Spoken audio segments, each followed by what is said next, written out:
akşayar, çöllüğüden akşayar. Allah'ın tavrı kararım dağlarda aşar, çekip bilmez menin çekin çevrimi.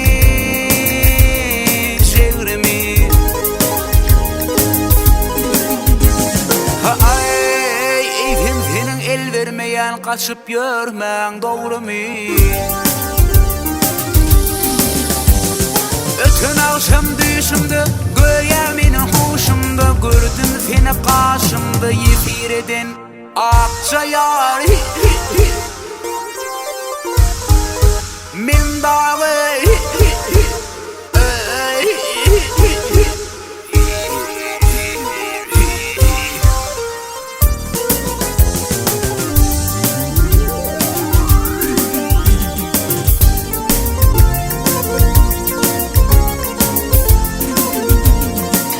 yörenli kervanlar, yol yörenli kervanlar, kapın yerde yatmayar, çöllüğüden mergenler, seni menem atmayar, atmayar.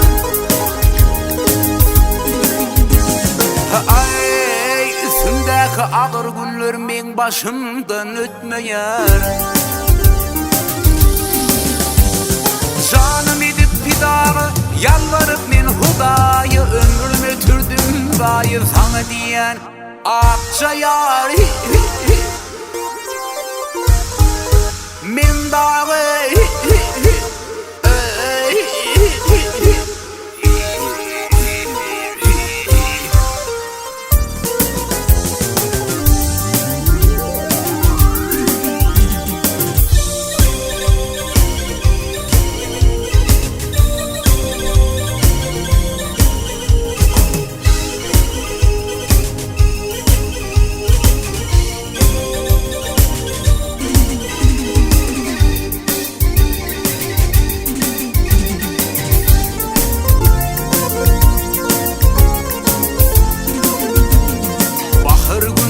başına,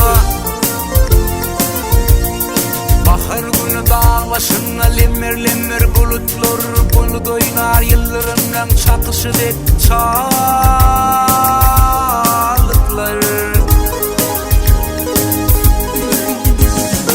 Ay, gelecek bulsan akşayar, menin yolum biliptir. Meni yadı sanmasan, ağır halim bilmesin, ödüm gelip almasın, barıp bilmen akçayar. Men dağı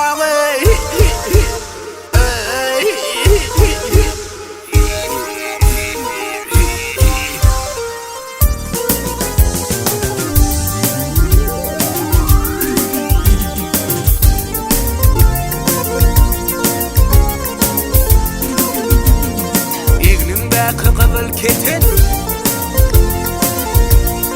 İğnindeki kızıl keten, övşün atya göğe şafak, hiç mecalim kalmadı iyenin tamın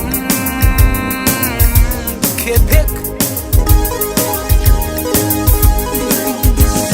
Ay, sen bırakça pakta olsun benim bir kara yıpık.